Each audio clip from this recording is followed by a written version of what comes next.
This is the DJV Download. I'm Doug. I'm Jen. And I'm Victoria. This podcast made possible in part by Calitrin, the safe way to lose weight, Prevagen, keeping your brain healthy, and My Pillow, guaranteed the most comfortable pillow you'll ever own. Time, as we say here in New England, to smatten up. Did you see that? Remember the Super Bowl commercial with Krasinski? Let's see, Chris Pratt, and there was an actress that was from Boston, too. Remember, it was for, I think it was Hyundai. I think they're going to play it again this year from all of the Super Bowl. There are more TV programs about the Super Bowl commercials and more focus on these commercials than there are the Super Bowl itself. So we'll see everybody getting geared up. Jennifer Horn is here. She'll be watching. Victoria Keelan, yeah, we were having a big party at her house, a tailgate party. And Jay Kirshner, she and Mac and Ryan are celebrating on the rooftop estate that they have down in Nashville. Throw beer cans at the people that are down on the street. That's PBRs are bust. Yeah, really. Okay, so that's something that the big ones and the little ones are celebrating this weekend. Let's celebrate today, International Day of Women and Girls in Science. And when I think of that, I think of Jessica Chastain running the ship to go pick up Matt Damon in The Martian. That's probably not that's not the intention of this, but that's what I was thinking of as I saw this. Women and Girls in Science. There are more in my reading of this, ladies. You tell me if you think I'm right or not. I know you'll check me out because that's what you do. I believe there are more women now in school looking to get degrees, especially doctorates, in scientific-related areas, right? Is it like even medicine? But the things, the research, science, all of those things, science, technology, engineering, those are the STEM careers. Do you think that's true that more women are involved in those pursuits than men at the moment? It's a fast-growing segment. Not more than men, no. It's growing. Yeah, we need a lot more women, but it's getting better. But why do we need a lot more women? Well, we need women everywhere. Why? Don't we? We're smarter. really? You're asking that, really? Yeah. Why? Okay. Well, why don't you think we need women? No, don't. My mother said, "Don't answer a question with a question." I'm playing the devil's advocate here, which is my job. I don't know No, that's. It's not my job. In some aspects, well, sure, if you're defending aliens or farmers, yeah, but I don't really know if there's a reason to try to make a case why women need to be in STEM. Yeah. Well, what's the? This? I can answer that. Jennifer. It's not mission critical that women need to be in STEM, but if we want them to be at the same levels that men are, then more women are needed for equity, which is one of those buzzwords, right? Yes, that's good. Very good. That's supporting. That's a supportable point of view. What about STEAM versus STEM? Because STEM is for the things that we're talking about science, but STEAM has arts included in it, right? So are there more women going into the artistic fields as well? I asked the question because, I don't know, I had a feeling about science, but I don't have a feeling about arts, the arts. And what would be considered the arts are people who are actors and yeah, I guess those. Oh, for sure. Artists, theater, right? Film school, artists who paint or draw, musicians, and the arts definitely have had their own fight because whenever schools are losing funding, the arts are the classes and the programs that go first. Yeah, right. Okay. Well, congratulations to all the people who have achieved success and are achieving success and are looking to have success in the world of science, men and women. There are lots and lots of jobs, no matter where you look. It looks like the unemployment rate is going to be down to 3% by the end of the year, and one wonders whether that's good. You listen, again, being the devil's advocate, I kind of look at these things and I think, okay, how can I challenge people's thinking about this? Some people think that having low unemployment is good. For example, I'm one of those people. And then there are people who think, no, that's bad because it'll heat up the economy and there's so much demand for product, it'll push the prices up and we'll have inflation. And sooner or later, that'll lead to a fall off in jobs. So which position, or is there someplace in the middle?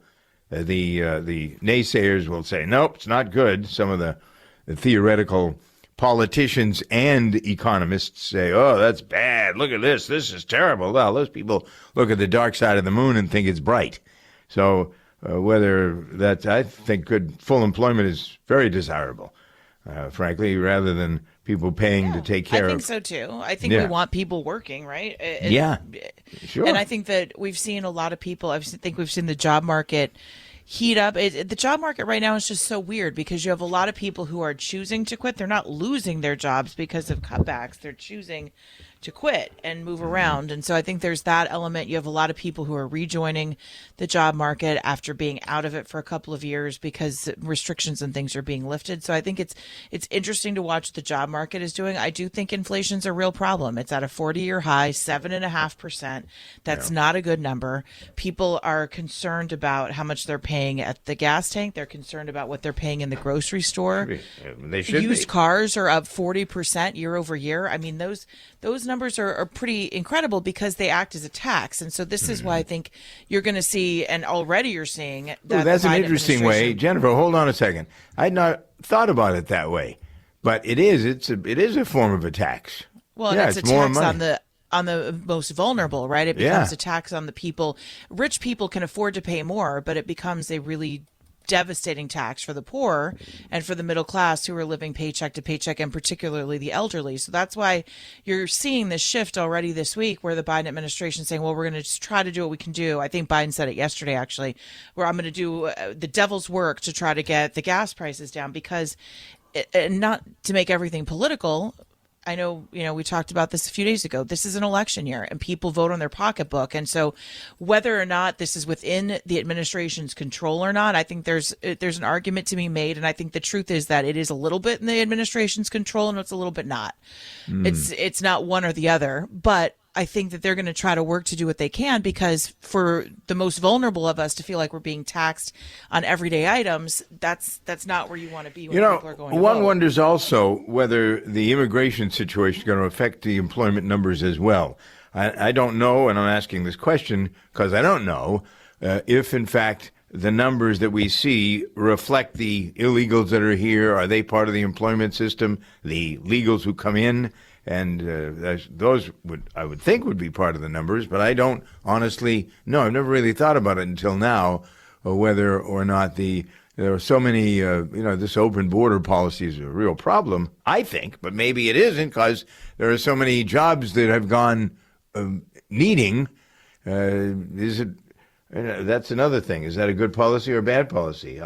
Low inflation.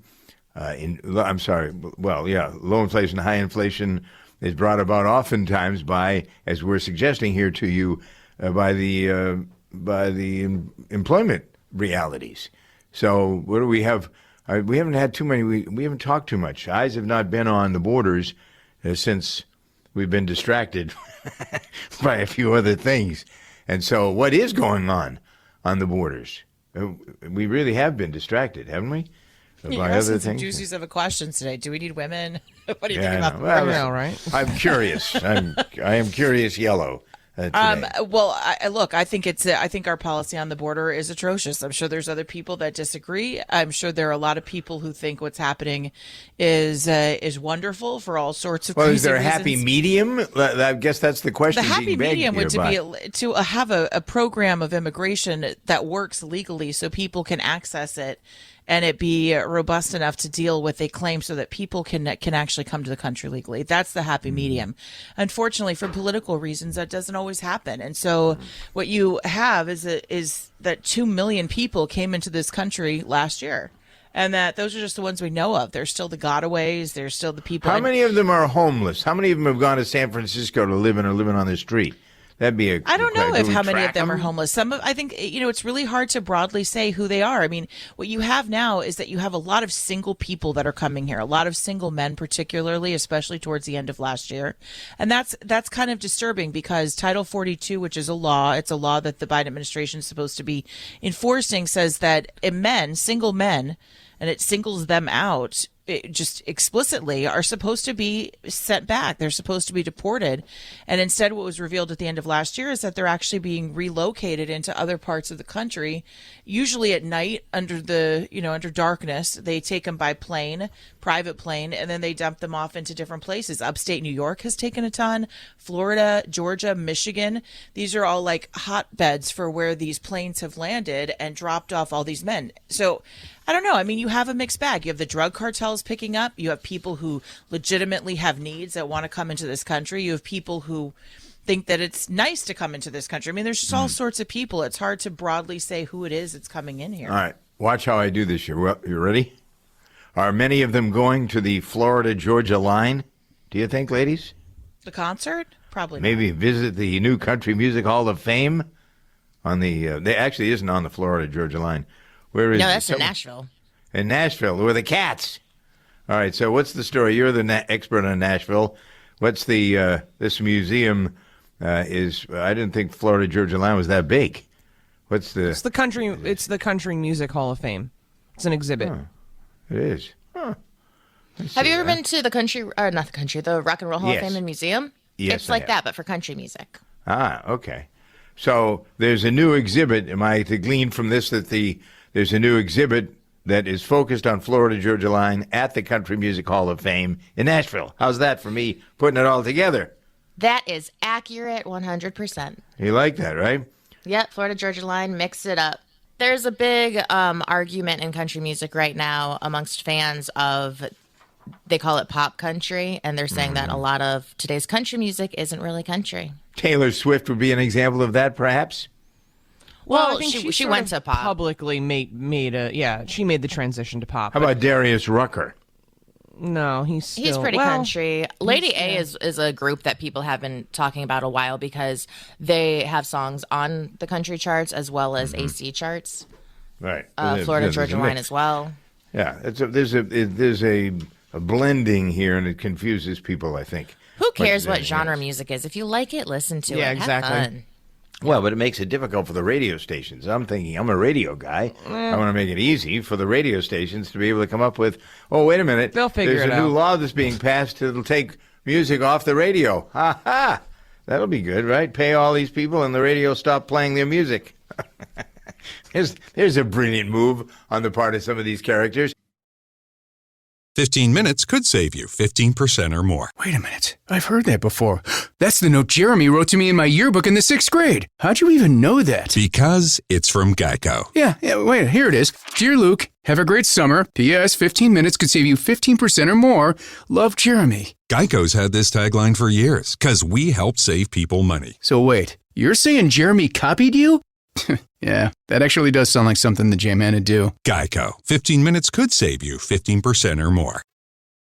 I was just schooled in the fact that everybody knows that Snoop Dogg's name is spelled with 2 G's. That was not why I emphasized it. It was just me getting into a high pitch, because pretty much when you talk about Snoop Dogg, you got to be high, right? High. Yeah. Get it? Notice how clever I've been there. Ba-da-bumch. Bada bada boom. Okay, so he's acquired. This is something I've always aspired to, and I'm pretty upset that he's bought Death Row Records, because I wanted to buy Death Row Records, and he got There's there a before me. lot going on for Snoop Dogg. He has the halftime show with the big game coming up on Sunday. He has acquired Death Row Records, which is the label that launched his career. It was founded in 1992 by Dr. Dre and Suge Knight and a couple others. And then there is a wave of lawsuits, criminal activity. Suge Knight still remains behind bars. And Didn't he run over somebody?